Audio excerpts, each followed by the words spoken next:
दोस्तों, सब्सक्राइब करें हमारे इंडियन लीगल यूट्यूब चैनल को और दबाइए बेल आइकन हमारे हर नया लीगल वीडियो देखने के लिए। हाय फ्रेंड्स, मैं एडवोकेट रविभूषण चौबे आपका इंडियन लीगल यूट्यूब चैनल में हार्दिक स्वागत करता हूं।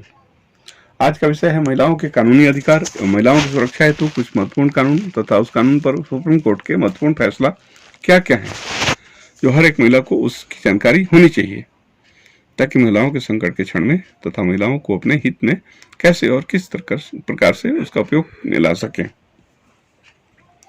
तो चलते हैं आगे की ओर और जानते हैं उन प्रमुख कानून तथा महत्वपूर्ण फैसलों के बारे में। पहला है रात में गिरफ्तार न होने का अधिकार। इस कानून के तहत किसी भी महिला को कोई भी पुलिसकर्मी सूरज ढलने के बाद गिरफ्तार नहीं कर सकता है। किसी भी महिला को पुलिसकर्मी द्वारा गिरफ्तार करने के लिए सूरज उगने का इंतजार करना पड़ेगा। दूसरा है हिंदू सक्सेशन एक्ट या हिंदू उत्तराधिकार कानून 2005।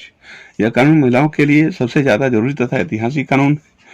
हिंदू सक्सेशन एक्ट या हिंदू उत्तराधिकार कानून 1956 पहले भी था, जिसमें लड़के और लड़की के लिए भेदभावपूर्ण कानून था। जिस कानून में लड़कियों का पिता के संपत्ति में कोई अधिकार नहीं था। 2005 में इस कानून में संशोधन किया गया और 9 सितंबर 2005 में यह लागू हुआ, जिसमें लैंगिक भेदभाव पूर्णतः समाप्त कर दिया गया, जो यह कानून 2005 से पहले हुए संपत्ति के बंटवारे पर भी लागू किया गया। 11 अगस्त 2020 को सुप्रीम कोर्ट ने अहम एवं ऐतिहासिक फैसला में कहा कि बेटी को पैतृक संपत्ति में बेटे के बराबर का अधिकार है। हिंदू उत्तराधिकार अधिनियम संशोधन 2005 के वक्त चाहे बेटी के पिता जिंदा रहे हों या नहीं, बेटी को अनडिवाइडेड फैमिली HUF में बेटे के बराबर संपत्ति में अधिकार मिलेगा। बेटी के पैदा होते ही जीवन भर बेटे के बराबर का अधिकार मिलेगा। सुप्रीम कोर्ट के वर्तमान जस्टिस अरुण मिश्रा की अगुवाई वाली बेंच ने कहा कि हिंदू उत्तराधिकार संशोधन अधिनियम 2005 की धारा 6 के तहत प्रावधान है कि बेटी पैदा होते ही का पर्सनल सवारिश हो जाती है। हिंदू उत्तराधिकार संशोधन अधिनियम 2005 के बाद बेटी पैदा हुई हो या उसके पहले पैदा हुई हो या उसका हिंदू अनडिवाइडेड फैमिली HUF की संपत्ति में बेटे के बराबर अधिकार होगा। सुप्रीम कोर्ट ने कहा कि संशोधन अधिनियम के तहत बेटी संपत्ति में अधिकार पाने की हकदार है, चाहे पैदा पहले हुई हो या फिर बाद में। यह कानून लागू होने से पहले के मामले में भी लागू होगा। संपत्ति जिस इलाके में है उस इलाके की सिविल कोर्ट में बेटी संपत्ति की हिस्सेदारी के लिए अर्जी किसी भी वकील के माध्यम से दाखिल कर सकती है। अगर संपत्ति का बंटवारा हो चुका हो और यदि बेटी की हिस्सा उसमें नहीं मिला हो तो उस संपत्ति में भी हिस्सा के लिए वह अगर हिस्सा चाहिए तो वह हिस्सेदारी के लिए अर्जी दे सकती है। उस संपत्ति के बाकी हिस्सेदारों ने जो लाभ कमाया है उसमें भी अगर वो हिस्सा चाहती है तो हिस्सा मांग सकती है। बेटी को जिस दिन इस बात का भान हुआ उससे 3 साल के भीतर वह केस दायर कर सकती है।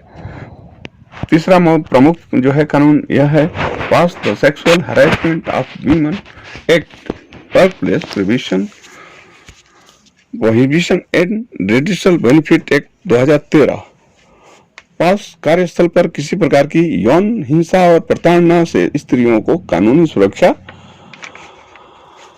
देने के लिए बनाया गया कानून है। 3 सितंबर 2012 को यह लोकसभा से और 26 फरवरी 2013 को राज्यसभा से पारित हुआ तथा 9 दिसंबर 2013 से यह कानून प्रभावी हुआ, जिसके तहत किसी भी सरकारी या गैर सरकारी दफ्तर जहां 10 से ज्यादा कर्मचारी हैं, जहां महिलाएं काम करती हैं, वहां पास कमेटी बनाना अनिवार्य कर दिया गया।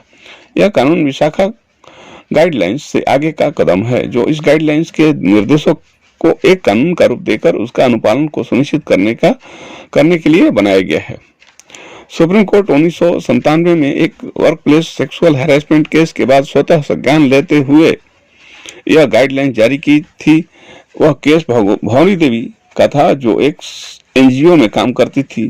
काम के दौरान उसका रेप हुआ था, जिसके बाद न्यायालय के संज्ञान में आया कि भारत में लाखों की संख्या में जो औरतें घरों से निकलकर बाहर जाकर के काम करती हैं, उस काम के जगह पर उनका अगर यौन उत्पीड़न भी होता है और अगर ऐसा है तो उससे संबंधित और उसको संबोधित करने के लिए हमारे देश में कोई कानून नहीं है, जिसके बाद विशाखा गाइडलाइन जारी की गई।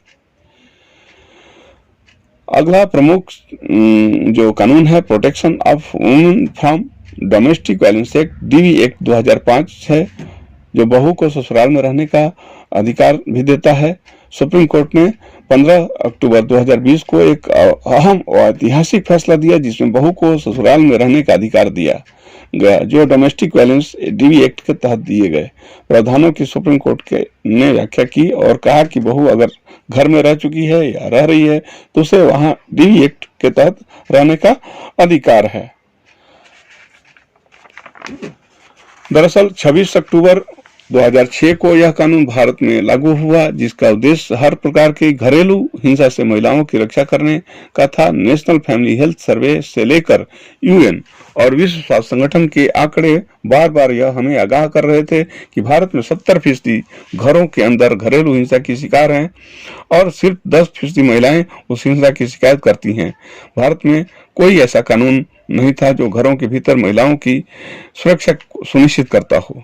जिस कारण 2006 में यह कानून आया, जिसके तहत उस पीड़िता के साथ साथ कोई भी अन्य के द्वारा इस बात को संज्ञान में आने पर वह पुलिस के पास जाकर के इस बाबत शिकायत कर सकता है।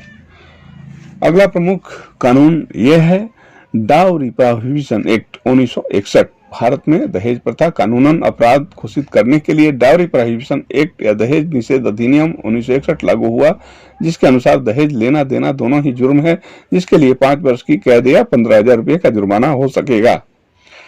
अगला प्रमुख कानून है 6ठा मैटरनिटी बेनिफिट अमेंडमेंट एक्ट 2017 या मातृत्व लाभ संशोधन बिल 11 अगस्त 2016 को राज्यसभा और 9 मार्च 2017 को लोकसभा से पास हुआ तथा 27 मार्च 2017 से यह कानून कामकाजी महिलाओं को 6 माह का मातृत्व अवकाश सुनिश्चित करता है, जहां सरकारी या गैर सरकारी कंपनी में 10 से ज्यादा कर्मचारी काम करते हों। धन्यवाद दोस्तों, आपको मेरे द्वारा दी जानकारी कैसी लगी? अगर आपका उत्तर हाँ में है, आप हमारी जानकारी से संतुष्ट हैं, तो प्लीज हमारे कमेंट बॉक्स में अवश्य अपनी जो है प्रक्रिया व्यक्त करें। धन्यवाद।